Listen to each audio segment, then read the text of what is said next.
Okay, everyone, very exciting shir today, lined up. Me and Moshe were discussing before the shir whether this shir is changing your consciousness or not. And it should change your consciousness, everyone. It should change your consciousness. I mean, what we've been learning about is revolutionary, how there's been a shift in our relationship and approach to Torah due to the rising of ourselves. Isn't that amazing? This is the ultimate in self-worth. We're all geula neshamas, regardless of what we've done. Isn't that amazing? So one level is, you're a yid, like Rabbi Nachman says. Shabachar banu mikol amim. The next level is, you're living in Eretz Yisrael. But the third level is, even if you're not zayich to be here in Eretz Yisrael, by virtue of the fact that we're born into this time period, mamish right at the end, close to Mashiach, mamish the geula, it's you could see the or hachozer. The or hachozer is when you're driving at the end of a tunnel, and you could almost see the light that's reflected back into it. So we're tasting from the or hachozer, from geula. We could see it. We're at the end of the tunnel. You don't even have to close your eyes and imagine it. You could see it, by everything that's going on in the world. So we're all geula neshamas. We have the highest neshamas from the beginning of time ever. Since the history of creation, we have the highest neshamas. That our neshamas are ola, ola, ola, ola, ola, ola. And with that comes, as they say, the ikve hatzon, the heels of the sheep, name of the sefer, the birth pangs. So with that comes the highest. It's amazing. It's amazing. What to look forward to. It's not even to look forward to. It's to now, like you were saying before, the shavach and the hispoidedus, shavach and the tzara. So what we're going to be learning today is we have some extra pieces today. We're going to, Mirta Hashem, see from the Vilna Gaon. Very exciting. We're going to continue to see Rav Kook, Ma'amar HaDor, and maybe if we have time, we'll get to Eretz Israel. We'll see what we have time for. But basically, what we've been learning is, and what we're going to see today is, we've been talking about the idea of alignment, of Kovesh, and Yosher. Rav Kook is going back to this. That when a person's younger in their lives, it's fighting, it's doing mochamas, it's going to war on your midos. But then as you get older, a person comes into a place of alignment. Welcome. New recruit. Here, we got sheets over here. Just getting warmed up. What's going on? Here's a sheet over here. Just to fill you in, what we've been talking about is about how there's two models a person has in their lives when serving Hashem. We have when you're younger, what are we really doing? When you're younger, Rav Kook calls us Kovesh. We're going to milchama, we're going to war on ourselves, just getting out of bed, just basic bodily functions, trying to take care of this organism, this creature in which we call Shaya, ourselves. And we're going to battle. But then when we get older, more alignment, more das comes in. It's not so much working on the nitty-gritty of the midos, well, there's that too. But they're serving Hashem, not because I have to, not because I need to, but because I want to. Serving Hashem from a higher place, serving Hashem from your deeper values. And what Rav Kook is now going to say, he's coming back to this point over here. He's going to say, just like it's like that in an individual's life, where we have periods of Kovesh going to battle, and we have periods of serving Hashem out of alignment, so too it is with Am Yisrael. So too in Am Yisrael, like we started saying, that at a certain point in history, at a certain point in the maturation of our nation, the way of serving Hashem changes. A way of serving Hashem out of alignment and not out of fear, guilt, shame, survival mode, drama. But serving Hashem out of, this is what I love to do. This is what I want to do. Hashem, I want to hang out with you. I want to spend time with you. And what Rav Kook is addressing, certainly historically, again, we're going back, he's writing this to the old yeshiva, the new yeshiva, the early Zionists, and the Charedim at that time, which he's saying that he's explaining to the Charedim, the Rabbanu of the time. He's saying, well, now it's time to come to a deeper place. It's not about fear tactics and scaring people that if you do this one thing, you're off the derech and that's it. Everything you did, you could lose in a minute, right? It's not about that. It's serving in Hashem from a deeper place of idealism. And that's what we were speaking about last week. When we have ideals, that vision of self, so those ideals perpetuate a person to go more and do more. And in the absence of ideals, a person just feels lack of motivation. A person feels, what am I really doing? What's the purpose of my life? What's my mission? What's this? So just like it's like that in the individual, it's like that as Am Yisrael in a whole, and it's like that, as we were saying, we started with, that it's like that in our place in history. In the place of, welcome Mike. It's like that in the place of history that we're in. Here we have one more sheet for you over here. Boom. Right. So Dan, is that amazing? You ever hear anything like that? We could stop this year here and we'd be done. We could live your whole life based on this. It's amazing. Okay. So now we're going to jump in to where we're up to, okay? And it's the last paragraph. Oh, I didn't actually photocopy this last piece for you because I ran out of paper. What we're up to, but it's going to pick up. We're going to pick up over here. But you're going to have to bear with me a few sentences. We didn't have enough paper today for the printing. Ka'aprat kenaklal. Just like it's like this individual, that we have different modes and different times how we're serving Hashem, so too as the nation as a whole.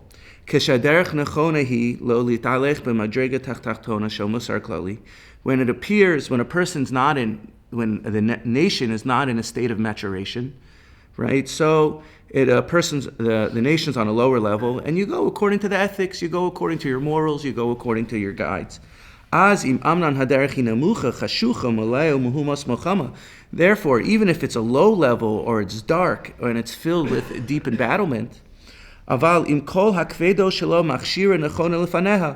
that level of embattlement, that level of distortion, that level of shame or guilt, so you do it and you use whatever strategies or coping skills or methods that you can in order to deal with life on that level. And that's okay. That's what you're supposed to do. But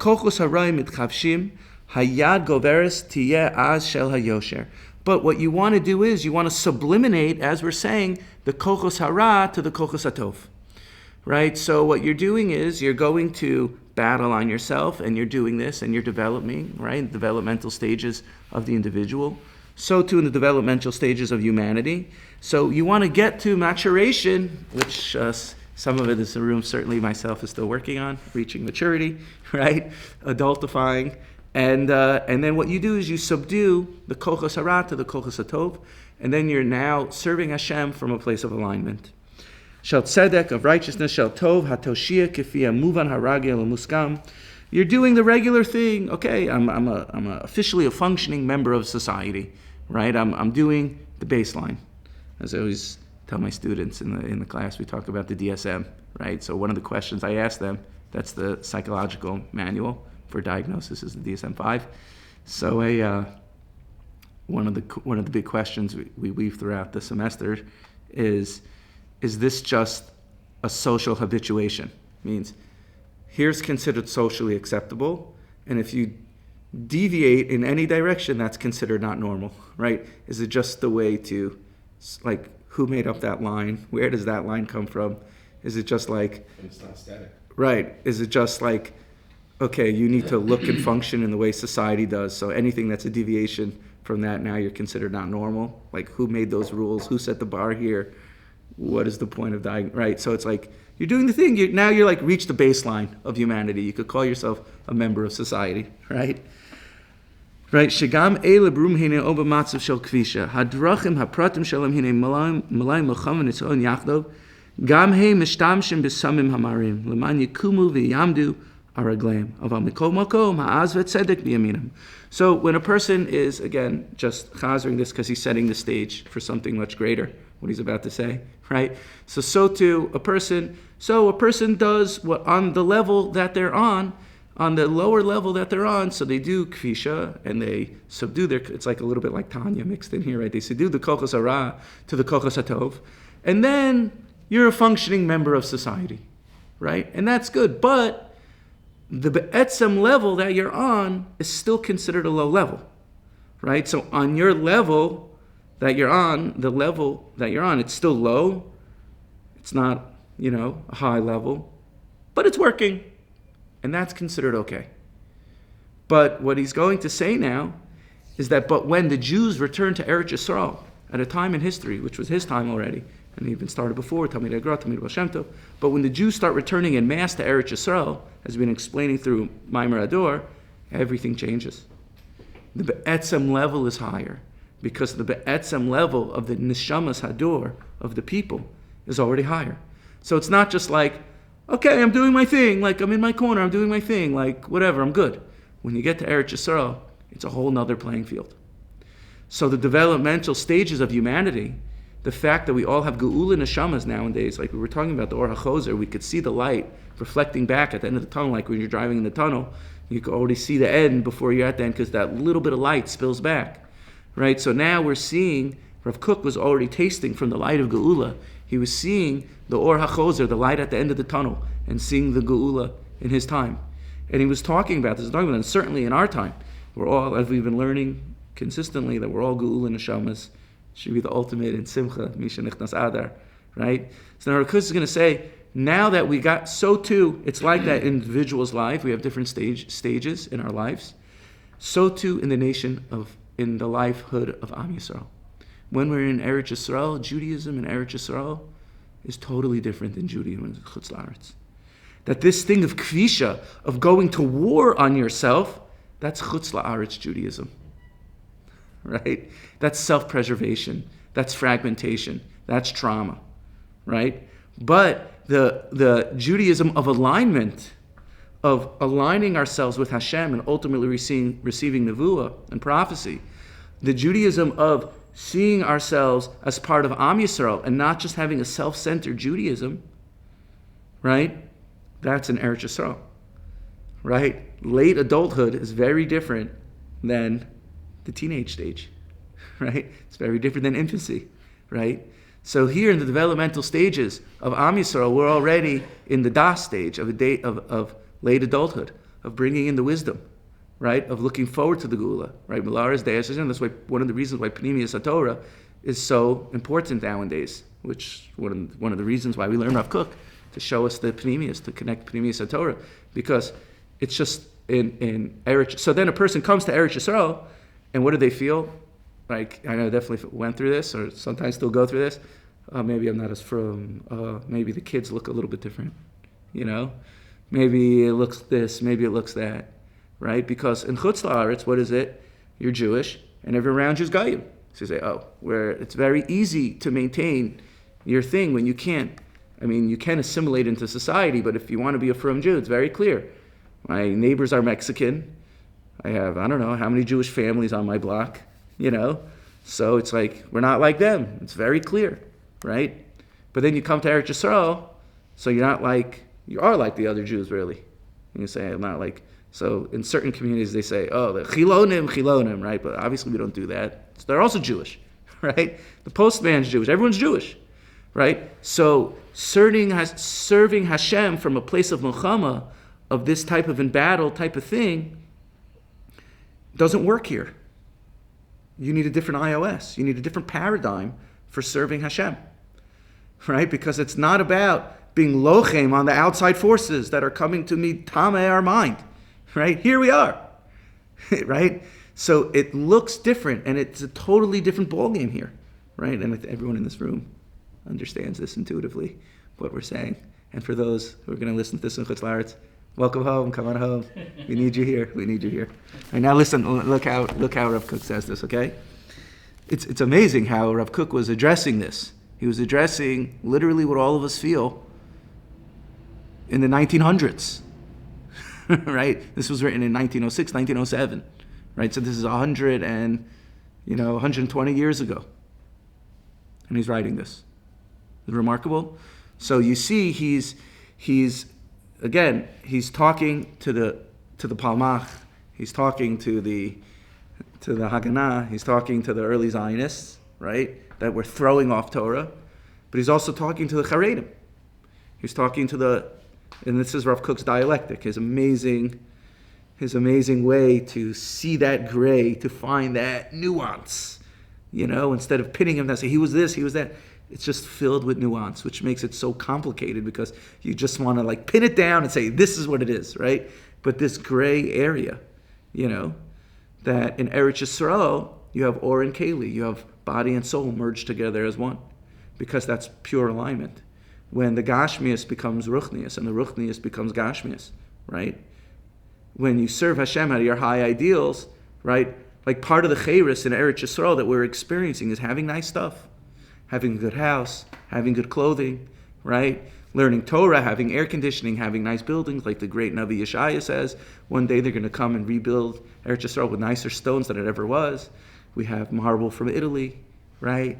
We have countertops from Italy. I think all the toilets are also made in Italy, right? We have precious gems and stones coming from all around the world. So part of the Chayris here in Eretz Yisrael is understanding that the Gashmias, the mundane, is also part of the Ruchnias, that Or and Kli, light and vessel, they merge to be as one. So the idea of being lochem on something, seeing it as separate from Judaism, outside the camp, in Israel is irrelevant. It's a totally new paradigm here. Look what he says. Now we actually have the page. Kizos hiyayada shebechutz la'aretz. And this metaphor that we're saying is like the Judaism in chutz la'aretz, outside Israel. She'einenu yachola liot b'miluv teraso. That he came on a good day today, Dan, because he's mamish railing on chutz la'aretz, right? It's not she'einenu yachola liot b'miluv teraso. It's not able to be full and pure. Ki sof kol sof. At the end of the day, hello, isn't it true? Like Chazal say, kol hadar b'chutz la'aretz doma k'mi she'ein lo Elohai. A person who lives in chutz la'aretz, it's like they don't have a God. Rambam, right? Right. Well, the Rambam takes it even a step further. The Rambam says in Hilchos Malachim, he says in what? This is from the Gemara. This is Gemara in Ksubas, but the Rambam in Hilchos Malachim says something even crazier. The Rambam in Hilchos Malachim, he says, a person should always live in chutz la'aretz, even if rov are ovdei kochavim. Sorry, I messed that up. A person should live in Eretz Yisrael, even if rov people are ovdei kochavim, then live in chutz la'aretz in a place where most people are Jewish. That's what he writes in Hilchos Malachim. If I had the source on me, I could show it up. I have it someplace on my phone. I just sent this to someone yesterday. I was talking. I'm like, what do you mean? The Rambam says whatever it is, right? Which is ironic because he didn't do that. What? Because ironic he didn't do that himself. Right, ironically, he didn't himself. It wasn't a pot. That's what the person said back to me when I sent it. You sent me the Rambam didn't do it, right? So I said, but Baruch Hashem, we have the opportunity to do it. And I said to the person also, I said, well, you should at least acknowledge the truth. I said, fine, person can't leave. But you shouldn't hide behind halacha and then twist yourself into a pretzel and be like, oh, that's really the thing, right? You should say, like the Rambam, you say, that would be ideal. I'm just not able to do it. There's nothing wrong with that. There's nothing wrong with saying, I would love to. It's just, kids and parnasa, and it's hard. I don't know the language. Just say what it is, as opposed to justifying it and saying, getting on a certain podcast and getting on everybody and saying, really, it's a mitzvah to live in chutz la'aretz. What the heck? Totally distorted, right? And that's exactly what Rav Kook is going to say, right? There's nothing wrong with failing. Like if you, like me and my wife always say, if you make a mistake, just say, I made a mistake. I'm sorry. I was wrong. That's okay. You know what I'm saying? I don't have to justify myself through a million defense mechanisms, Hey, I made a mistake. I was wrong. Okay? We all make mistakes. Fine. Nothing wrong with that. Okay. So this is what he says, right? Right? The person lives in chutz la'aretz, it's like they don't have a God. Sham begates almavis. Now listen to Rav Kook's words over here. Sham begates almavis. There in the valley of death. It's impossible to go with expansiveness, right? And he's talking about the valley of death. It's begates almavis, like David HaMelech said, but it's also yecheska on the dry bones. chapter 37, where he talks about the graveyard is like Chutz La'aretz, right? It's impossible to have full life in the diaspora, in Chutz La'aretz. It's impossible. Right? I heard a comedian recently say, it was Jerry Seinfeld, he was saying, he goes, so the interviewer asked him about coming to Israel. So he says, the people are he goes, it's either possible or it's impossible. You know, can I have the Torah at this time? Efshar. How about that time? Efshar. You know, possible. There's no in between. It's Efshar or Efshar. You know, okay. Efshar l'shav l'chaim l'ayim. It's impossible to have full Judaism in Chutz La'aretz. Ki ha'chaim ha'chevrutim ulumim, because the life of the group and of the nation, marelim beroel aver eretz amim. It's poisoned with the poisonous air of Chutz La'aretz. Very strong. Shehu nosein chayim la'osa amim, which gives life to the nations that live there, and that's good for the Italians. That's good for the Americans. That's good for the Europeans. For them, they belong there. It's perfect, right? Shehem motziim es kol ma'ashem mevakshim, because the Russians, they're able to get whatever they want in Russia. It's perfect for them. Shehem yecholim livnos shama es kol magmasem hayoser elionot. Right, that they could build buildings, skyscrapers in Dubai, whatever you want to do. You want to have 1 million shuls in the 5 towns? That's fine. If you want to have 1 million churches in the 5 towns, that's fine, because that's good for the Goyim. But consistently rebuilding Judaism there makes no sense. It's not for Jews. Aval af lo nekudas achas idealis miduchezes v'chashuva yimsa sham Yisrael. But not one good thing, not even one idealistic thing will you find there for the Jewish people. Very strong, right? It's not good for Jews. Chutz La'aretz is not good for Jews. It's good for the people that live there. But for Jews, it's not a zach. Al kain, hu muchra.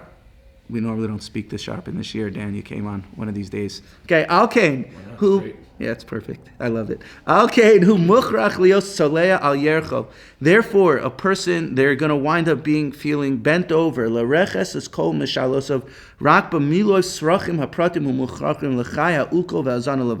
So therefore, a Jew who lives in Chutz La'aretz, what is the thing that happens?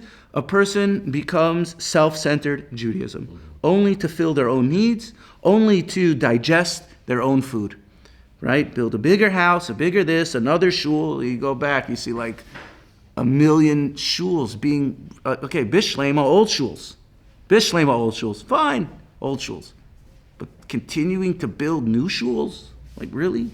Does that make any sense? Building a land where Rav Kook clearly says that there's nothing, it's not our natural habitat. Rav Kook says in Orot, he says in another place, he says that everything, it's really based on something Rabbi Nachman says, but he says everything has a habitat for it. Every animal has a habitat. If you take, a deer and you put it in a different ecosystem, what does it do? It destroys it. You take a polar bear and you put it in the sun, it's also not good for it, right? It's not only not its natural habitat, but it weakens its kochos. So Chutz La'aretz is not the natural habitat for a Jew. It's not. It's not where we belong. Like you say, it's good for the Italians. It's good for the Americans. It's good for the Europeans, right? But it's not good for the Jewish people. So not only do we not belong there, but it weakens our Judaism. It weakens our resolve. It weakens our strength to become self-preservational Jews, right? It's amazing. Defensive Judaism. Defensive Judaism. That's a perfect way to say it, right? Defensive Judaism. But in Eretz Yisrael, it's not a defensive Judaism. That's not the Judaism we're supposed to be practicing, right? So, umizeh ba sha'aver hazeh atzmahu, and why? Mizeh ba, this happens, sha'aver hazeh atzmahu mizahim es halev ve'amoach Yisraeli. Why does this happen? Because the air in Chutz La'aretz is poisons. It contaminates the heart and the mind of the Jewish soul. Machlisho umitamto. It weakens it and it covers it up. Al kein rak derech hakavisha klaliti haderech hayoter efsharit hamovila el hachefetz shama. Therefore, defensive Judaism, that is the way to do things in Chutz La'aretz. to have defensive Judaism, to have protect oneself. That's a chutz la'aretz Judaism. Chumras upon chumras. Chumras upon chumras. We're not like this, we're not like that. Just constantly just worrying about yourself and not joining the Am Yisrael, right? It's like something I've been paying attention to recently is trying to give tzedakah on WhatsApp statuses. You know, so much money is being raised on WhatsApp. If you really pay attention to how many links are being posted, charity.com, this and that, all of them, so I'm really paying attention to it. Millions of dollars being raised for tzedakah, which is a fantastic thing. On the other hand, millions of dollars are being raised to sustain buildings in Chutz La'aretz that aren't going to be there in the next who knows how many years. Do you know what I'm saying? Look at Judaism throughout the world. Like in the summers we go backpacking, you know, and like here's another place where Jews stood with a plaque, you know, in Ljubljana, in Slovenia, you know. Here's another place where Jews stood, and then you go to Croatia. There's one plaque. Here's another place where once was a shul. You know what I'm saying? Like, it doesn't make any sense. It makes no sense. Now look what. Now we're going to read from the Vilna Gaon over here. Okay, it's an amazing piece. This is from the Gra. You have it on the other side of the piece over here. Again, this is remarkable. This is remarkable. I'm going to read through this piece a little faster. This is the Gra and Sifrei Ditzniusa, right? Now, before I say this, it's a funny thing because the Navi says exactly what the Vilna Gaon says, and the Navi says exactly what Rav Kook says. But for some reason, in our distorted minds, the Vilna Gaon is stronger than the Navi, right? Yechezkel said this, Yeshaya said this, Otreasar said this, right? Meaning, say the Torah itself says this, but we're like messed up. So like, oh, the Gra says it. Oh, that's good. That makes sense. Since when did the Vilna Gaon become stronger than Rabbi Yeshaya Navi, than Rabbi Ezekiel Navi, than Rabbi Yirmiyah, Jeremiah the prophet? Right. Okay. Anyways, this is an amazing piece in the Gra. The Ein here, just from the brackets in the middle over here. At this point. This is brought in the Tlilei Chaim from the Chalban on a Kitzur Raninu. Okay, he brings this piece in the beginning. Ve'eni tanu yodea adma, and we don't even know till when. Ad yare aleinu ruach mimarom, until Hashem will pour His Spirit upon us from above. Ki me'esh shecharav habayis, from the time that the Beis Hamikdash was destroyed, yatze ruchenu ateres roshenu, went out our spirit, the crown of our head, v'nisharnu rak anachnu hu guf shelo below nefesh, and we got sent to exile, and what did we remain? We remain like a body without a soul.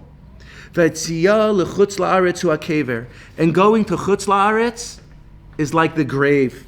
Let's just say it's a very grave situation. It's the grave. Harima misoveves aleinu, the filth surrounds us. Ve'ein biyadenu lahatzil hein ha'ovdei kochavim ha'ochlim b'sarenu. Rat surrounds us, and we don't have the ability to save ourselves from the nations of the world, ha'ochlim b'sarenu, who eat our flesh, like the decomposition of the body that happens, that the worm, I grew up on the song, the worms crawl in, the worms crawl out, right? Mikol makom hayu chaburas v'yeshivas gedolos. But nevertheless, what's going to be in Chutz La'aretz? There's going to be yeshivas gedolos. Ad shenerkav habasar v'atzmus v'nefarzer pizar achar pizar, until the flesh begins to rot and the bones begin to disintegrate, dissension after dissension. Right?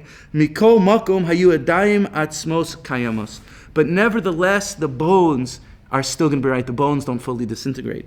Shehem HaTalmidei Chachamim Shel Yisrael. These are the tzaddikim, the Talmidei Chachamim, Ma'amar HaDor, the things that stand up the body. Ad shenerka va'atzmus, until even that rots away.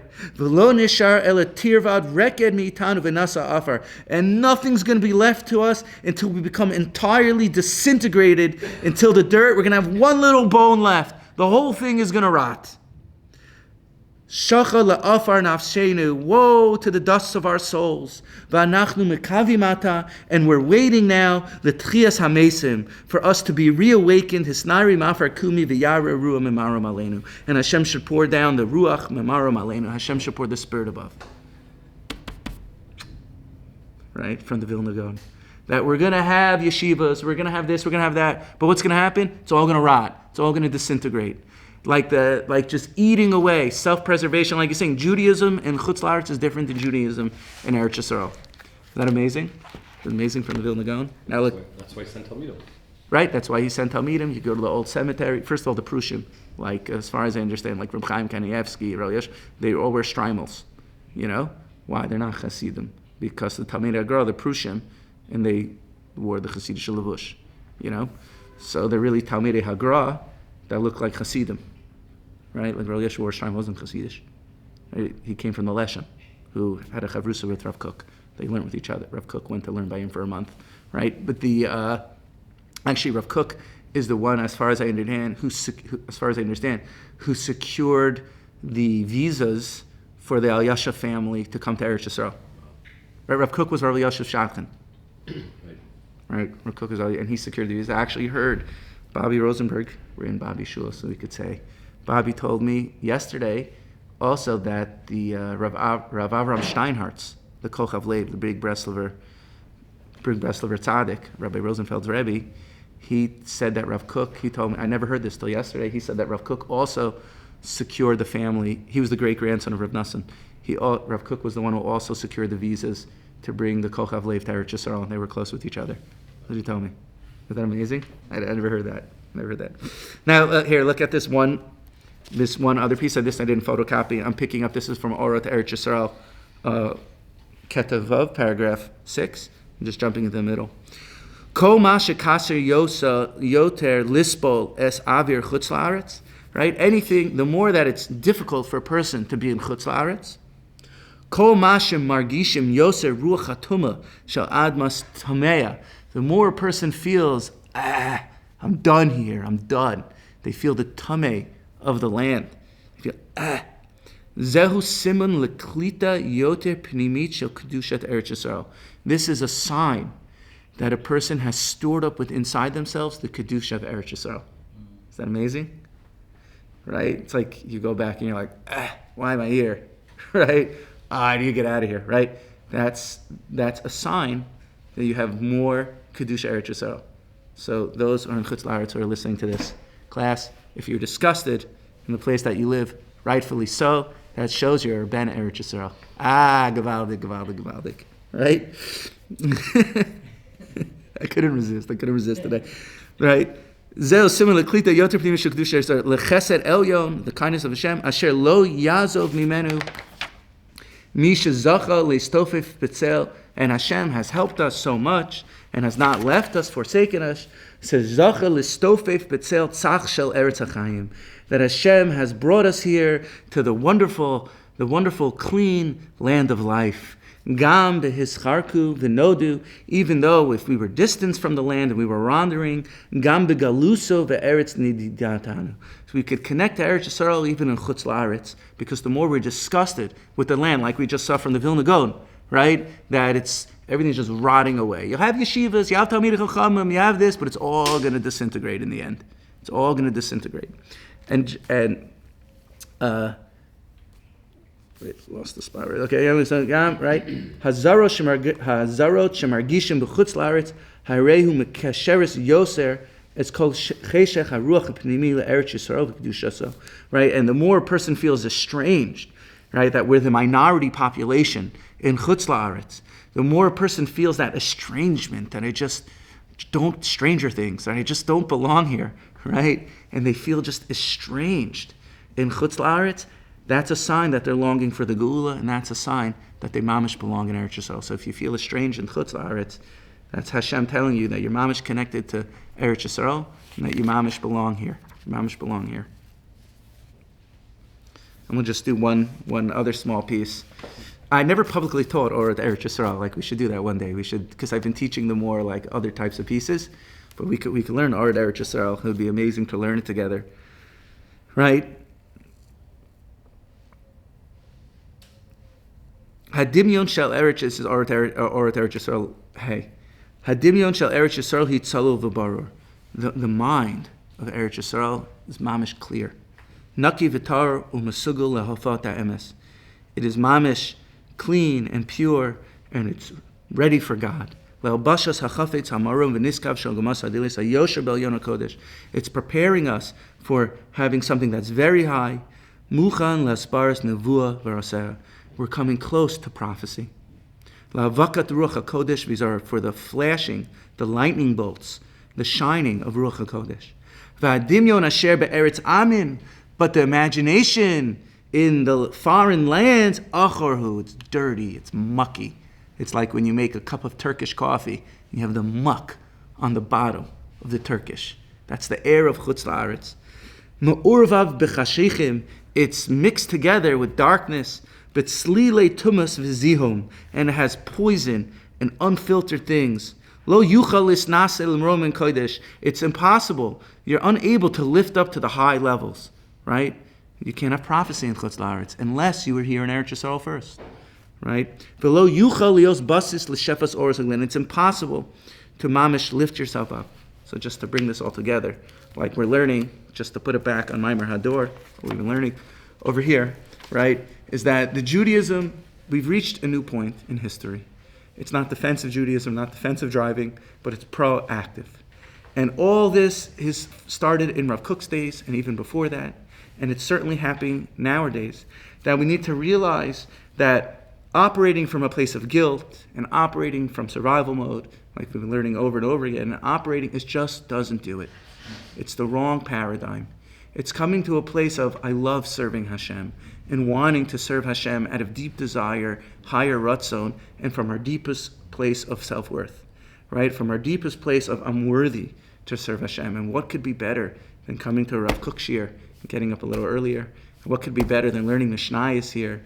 And we have Moshe Mistovev. Moshe is Mistovev in the woods. Mamish and his Spoided is spending hours being Mistovev in the woods, right? Wondering, searching for the lost princess, right? And coming to a deeper place of alignment, right? What could be better than that? That happens here in Eretz Yisrael when the Oret and Kalim become one. When you have the lights and the vessels, the unification of the lights and the vessels. And that is Adar, and Purim is Aleph Dar. Hashem makes a dir b'tachtonim. We bring Hashem from the highest place all the way down to Chutzim. But it's only in Eretz Yisrael where that could happen in the most optimum way. That's why Purim, one of the things about Purim is that the Megillah opens up and that we're in Galus Yehochanya. Why did all this happen? Straight up, Megillah opens up. Why did all this happen? Because we were in Galus. We were in Chutz La'aretz. And what was the big simcha? That we were able to not only be defensive, right? We're not only self-protection, right? We don't just have a right to exist, right? But we're able to fight back. And what did this lead to? What's the underlining simcha? This led to Binyan Bayesheni. This led to the Beis HaMikdash building. But now, certainly we're here, right? Now, certainly we're here in Eretz Yisrael. We could have the Adar, V'vina Hapechu, where Or and Kli become one. We bring Hashem all the way down to the lowest of the lowest places and realize how lucky we are to come to serve Hashem from this place of alignment, this place of goodness, place of light, this place of truth. That Shemi, Shemi, Shemi, Shemi, Shemi, Shemi, Shemi, Shemi, Shemi, Shemi,